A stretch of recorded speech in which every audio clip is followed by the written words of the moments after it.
What happened to me 3 days ago on September 30th, 2025, changed everything I thought I knew about weather, prophecy, and the urgent warnings heaven itself is trying to send to our world. My name is Dr. Sarah Mitchell, and I've been a meteorologist for 17 years, tracking storms across the Gulf Coast from my observation station in Mobile, Alabama. I thought I understood the language of clouds, the rhythm of winds, the patterns that predict what's coming. But nothing in my years of study prepared me for the supernatural encounter that would transform my understanding of both earthly storms and divine timing forever. If you're watching this video, it's not by accident. Something has drawn you here in this critical hour, and I urge you to stay until the very end. What I'm about to share has never been told publicly before, and it carries the weight of eternity itself. Before we begin, please type Amen in the comments below and tell us which country you're watching from. Subscribe to this channel and turn on your notifications, because the messages we share here aren't entertainment. They're urgent calls from heaven itself. The morning of September 30th began like countless others. I arrived at the weather station before dawn, my coffee steaming in the cool morning air as I reviewed the overnight data. Hurricane season was winding down, but something unusual was developing in the Gulf. The satellite images showed a storm system unlike anything I'd seen in my career. The rotation was perfect, almost geometric in its precision, and the eye wall displayed colors on the radar that shouldn't exist in nature. I called my supervisor immediately. "Jim, you need to see this formation. The pressure readings are off the charts, but the wind patterns, they're not chaotic like normal storms. It's as if something is orchestrating every movement." He laughed nervously through the phone. "Sarah, you've been doing this long enough to know Mother Nature doesn't follow textbooks. Just keep monitoring and send me updates every hour." But this felt different. The atmosphere itself seemed to hum with electricity. My instruments were picking up electromagnetic readings that defied explanation. The barometric pressure dropped so rapidly that my ears popped, yet outside the sky remained an eerie calm. I documented everything meticulously, but deep in my spirit, I knew I was witnessing something beyond meteorology. By noon, the storm had intensified to Category 5 strength, but its path made no sense. Instead of following the typical Gulf currents, it was moving in a perfect spiral, almost like it was searching for something specific. The eye of the hurricane appeared to be heading directly for our station, yet the wind speeds around us remained impossibly still. I was alone in the observation tower, my hands trembling as I entered the final readings into the computer. That's when I heard it, a sound like distant thunder, but it was coming from above, not from the horizon. I looked up to see the sky splitting open, revealing layers of light I had never seen before. The air itself began to glow, and I felt a pulling sensation, as if the storm was calling my name. The last thing I remember typing was, "Atmospheric anomaly detected. Possible divine intervention required." Then the tower began to shake, not from wind, but from something far more powerful. The glass windows exploded inward, but instead of being cut by the shards, I felt myself being lifted, carried by an invisible force that was both gentle and irresistible. My body hit the console with tremendous force. The impact was instant and final. In that moment, as my earthly form lay crumpled among the scattered papers and broken equipment, I felt my spirit separate from flesh. There was no pain, only a profound sense of release, like finally exhaling after holding your breath for a lifetime. But death was not the end. It was the doorway to the most important revelation of my existence. The first sensation was peace. Complete, overwhelming peace that silenced every fear I had ever carried. I found myself standing in what appeared to be a vast observatory, but instead of earthly skies, I was surrounded by the cosmos itself. Stars pulsed with living light, and nebulae swirled with colors that had no earthly names. This wasn't just space, it was the very fabric of creation. And I could hear it singing, Sarah. The voice came from everywhere and nowhere, resonating through my entire being. I turned, though direction seemed meaningless in this place, and saw a figure approaching through the stellar light. Even before he spoke again, my spirit recognized him. This was Jesus, but not as depicted in paintings or stained glass windows. This was the risen Christ, radiating authority and love in equal measure. His eyes held the depth of eternity, yet when he looked at me, I felt seen and known completely. "You have spent your life reading the signs in the sky," he said, his voice carrying the warmth of a father and the power of creation itself. "Now I will show you the signs of heaven and what must soon come to pass." "Lord," I whispered, overwhelmed by his presence, "I'm just a weather forecaster. I study barometric pressure and wind patterns." He smiled, and in that smile I saw infinite compassion. "Child, you think you study weather, but you have been preparing to read my handwriting across the heavens. Every storm you tracked, every pattern you analyzed, was training for this moment. Now I will show you 5 events that will unfold in October 2025. Signs that will shake this world and call my people to awakening." The cosmic observatory around us began to shift and change. The stars rearranged themselves into what looked like a massive screen, and upon it, I saw the Earth spinning below. But this wasn't the Earth as seen by satellites. This was the Earth as seen by heaven, with spiritual realities visible alongside physical ones. I could see threads of light connecting every believer, dark shadows moving through major cities, and angels standing guard over specific locations.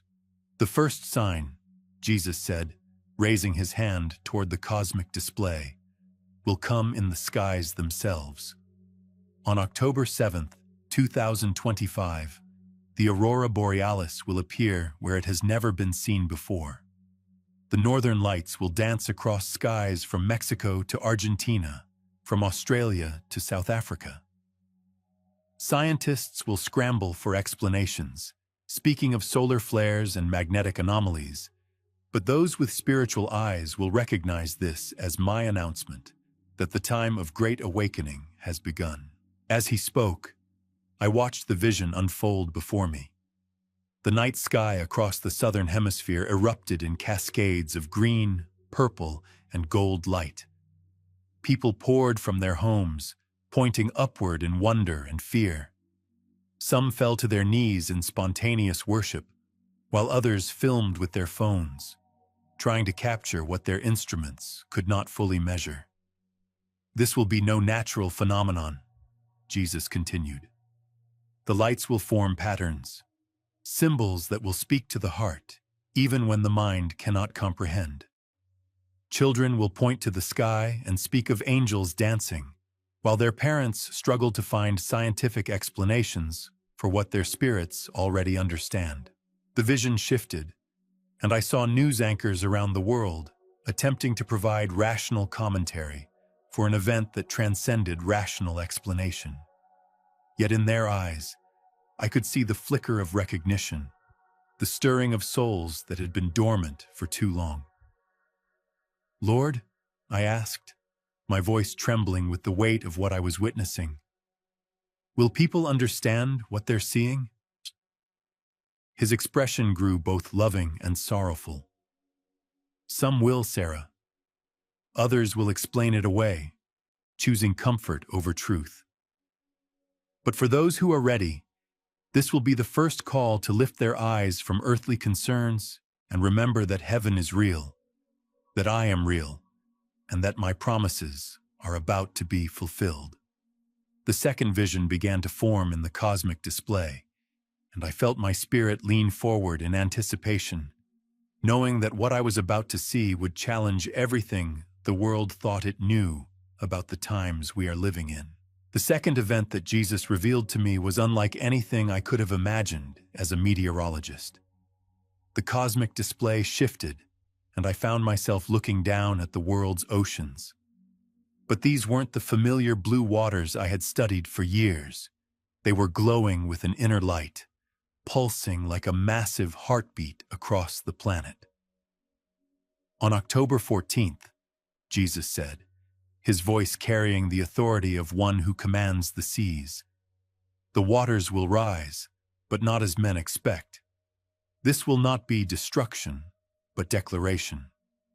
The oceans will swell simultaneously across every continent, not from storms or earthquakes, but from my direct intervention.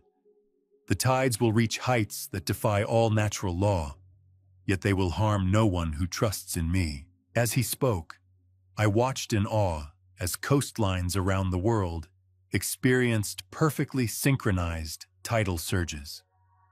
From the shores of California to the beaches of Japan, from the coast of Norway to the harbors of Chile, the waters rose in perfect harmony. But what struck me most was the response of the people. Children laughed and played in the glowing surf, while adults stood transfixed, many falling to their knees as they recognized something supernatural in the rhythmic pulse of the waves.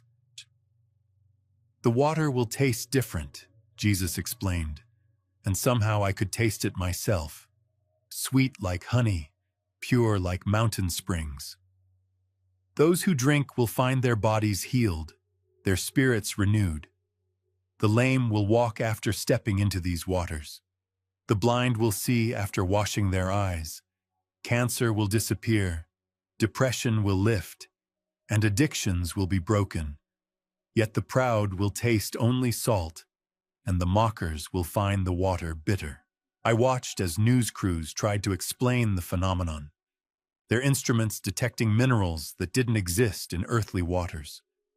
Marine biologists discovered that dead coral reefs were suddenly blooming with life. Fish that had been extinct for decades appeared in schools so vast they could be seen from satellites. The very DNA of sea creatures was being restored to its original design. "But Lord," I whispered, overwhelmed by the magnitude of what I was seeing, "surely the world will recognize this as your hand." His eyes grew distant, filled with both hope and sorrow. "Many will, dear child. But others will credit science, speaking of underwater volcanic activity or cosmic radiation. They will take samples to laboratories and find nothing unusual, for my miracles cannot be contained in test tubes. Only faith can measure the infinite." The vision shifted again, and I felt my spirit tremble as I realized we were approaching the third revelation. The cosmic display now showed vast agricultural regions across the earth, endless fields of grain swaying in gentle breezes. But as I watched, small points of light began to appear throughout the crops, like stars scattered across a green canvas. "October 21st will bring the third sign," Jesus said, and his voice carried both warning and promise. "Fire will fall from heaven, but it will not consume. It will illuminate. Across every nation where food is grown, my light will touch the harvest. Wheat that has been genetically modified will return to its original form. Soil that has been poisoned by chemicals will be purified. Seeds that produce only once will multiply beyond measure." I watched in wonder as the points of light spread through the fields like living flames. Where they touched, everything changed. Stunted crops grew tall and strong, diseased plants became healthy, barren ground burst forth with new life. Farmers around the world stood in their fields weeping as they witnessed harvests beyond their wildest dreams. "This fire will separate truth from deception," Jesus continued. "Organic food will glow with pure light, while processed foods will show their corruption. People will no longer be able to hide behind labels and marketing. They will see clearly what nourishes and what destroys. The hungry will be fed, and those who have hoarded will find their storehouses empty unless they share. The vision was so vivid I could smell the sweet scent of ripening grain, feel the warmth of the supernatural fire on my face. I saw children running through the glowing fields, their laughter echoing across the countryside. I watched as families who had struggled to put food on their tables suddenly found abundance beyond their needs. But then the scene darkened slightly, and I saw the resistance.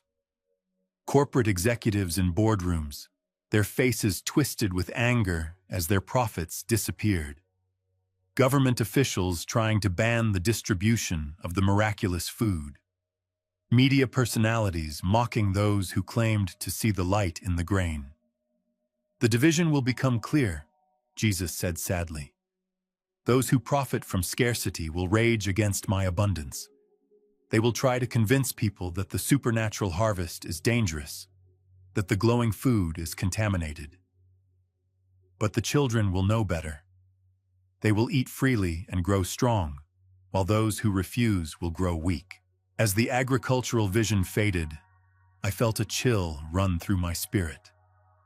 The fourth revelation was beginning to manifest on the cosmic display, and this one carried a weight that made my soul heavy. I saw the earth divided by invisible lines, not borders of nations, but boundaries of the heart. October 28th will reveal the great separation, Jesus said, his voice now carrying the gravity of divine judgment. The division that has been growing in secret will become visible to all. Families will be split not by geography, but by spirit. Churches will divide not over doctrine, but over truth.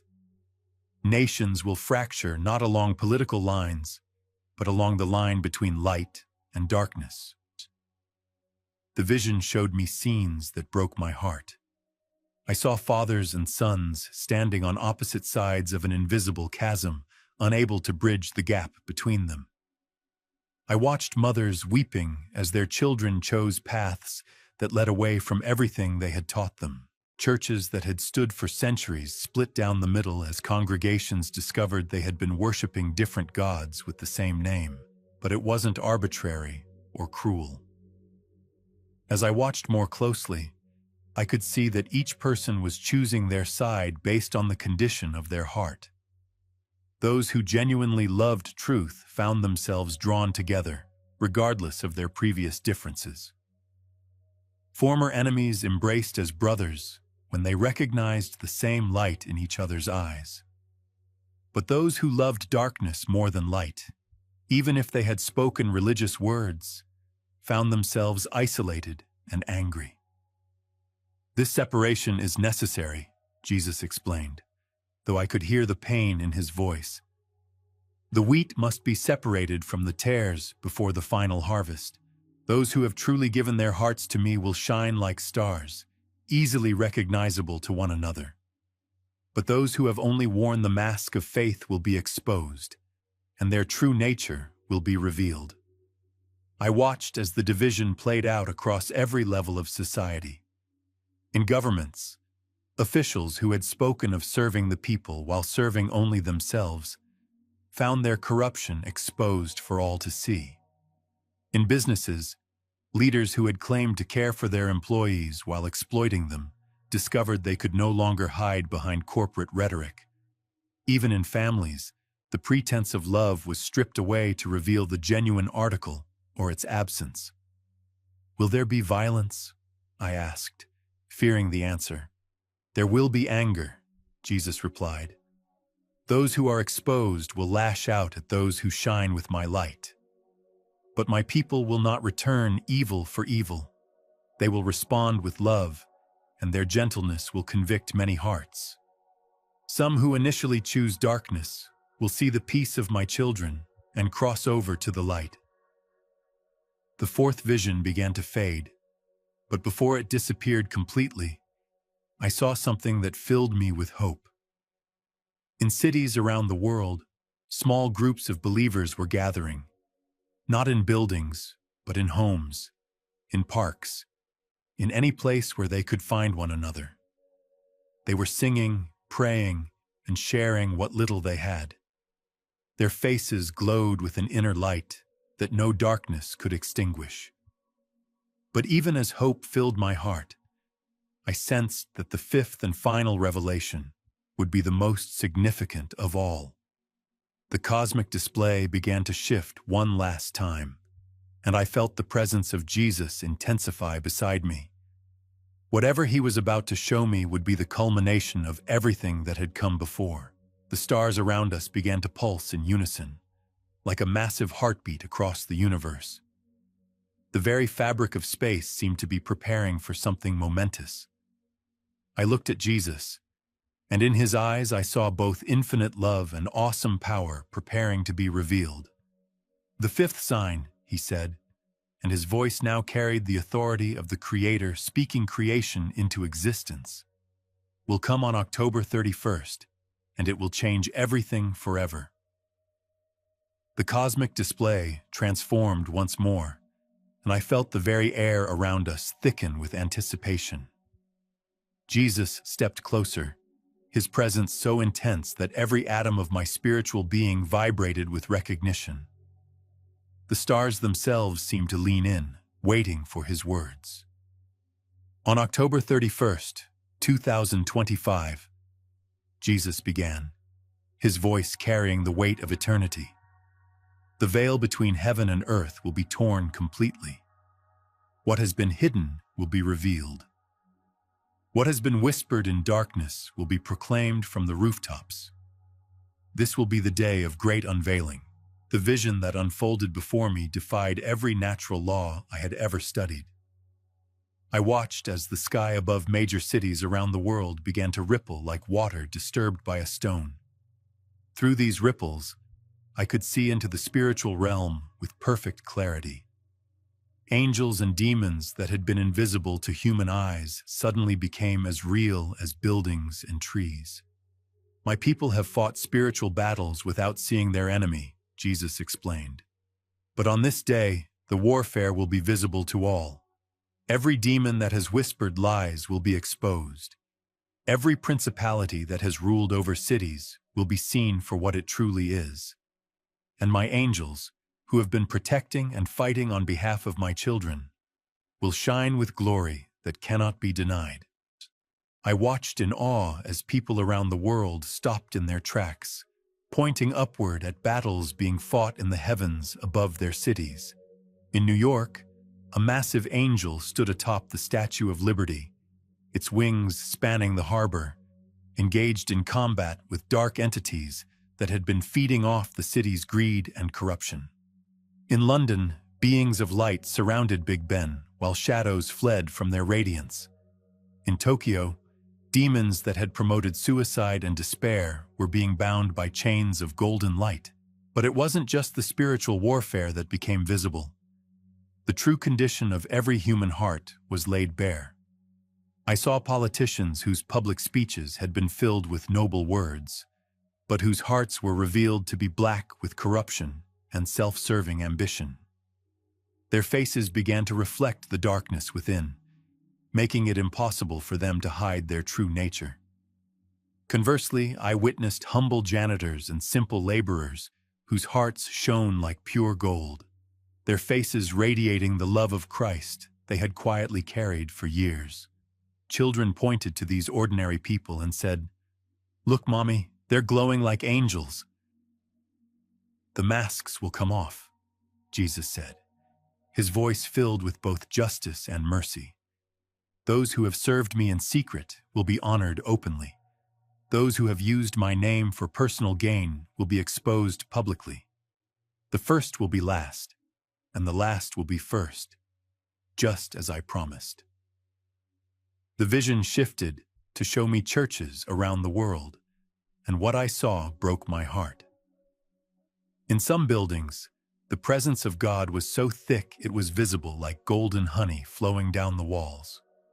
The pastors in these churches were on their knees, weeping and repenting, while their congregations experienced healing and deliverance that had been building for years. But in other churches, those magnificent cathedrals with soaring spires and wealthy congregations, I saw only darkness. The pastors stood at ornate pulpits, speaking empty words while demons sat in the pews, feeding off the pride and hypocrisy of those who attended not to worship God, but to be seen by men. As the final vision faded, Jesus placed his hand upon my shoulder, and I felt a warmth that penetrated every part of my spiritual being. "Sarah," he said, his voice now tender like a father speaking to his beloved daughter, "you have seen what must come to pass. These 5 events are not punishments, but mercy disguised as warnings. They are my final call to a sleeping world before the great harvest begins." I felt tears streaming down my face as the weight of responsibility settled upon me. "Lord, who will believe me? I'm just a meteorologist from Alabama. How can I possibly share something so extraordinary?" His smile was radiant with love and confidence. "Child, I did not choose you because of your credentials or your eloquence. I chose you because your heart has always been open to truth, and because you understand that I speak through the storms. When you return, you will carry my authority in your words. Those who are meant to hear will recognize my voice through you." He extended his hands toward me, and I could see nail scars that somehow made him more beautiful, not less. "Take this back with you," he said, and suddenly I felt a flame of divine love ignite within my chest. "This fire will burn within you always, reminding you that what you experienced here was real. When doubters question and mockers laugh, this flame will give you courage to speak my truth." The cosmic observatory began to fade around us, and I felt myself being drawn back toward Earth. "Wait!" I cried out desperately. "I don't want to leave you." "It's so peaceful here. So perfect." "I know, beloved," Jesus replied, his voice growing distant as the light dimmed. "But your work on earth is not finished. These October events are just the beginning. After them will come the greatest revival in human history, followed by my return. You must prepare my people for what is coming." The last thing I saw was his eyes, filled with infinite love and unshakable confidence in his plan. Then everything went dark, and I felt the familiar sensation of my spirit rushing back into flesh. I gasped, my eyes flying open to see the white ceiling of a hospital room. Machines beeped around me, and I could hear the shocked voices of medical staff. "Doctor, she's conscious." "Her vitals are stabilizing."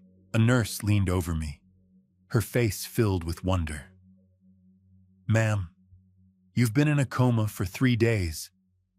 The doctors said your injuries from the storm were too severe, that there was no brain activity. This is impossible." But I knew it wasn't impossible. I could still feel the flame burning within my chest, could still hear the echo of his voice promising that his word would not return empty. As I struggled to sit up, my first words were not about my condition or my pain, but about the mission I had been given. "I have to tell them," I whispered hoarsely. "October is coming, and the world must be ready." The nurse looked confused, but I saw recognition flicker in her eyes, as if some deep part of her spirit understood that I carried a message from beyond. And in that moment, I knew that Jesus was right.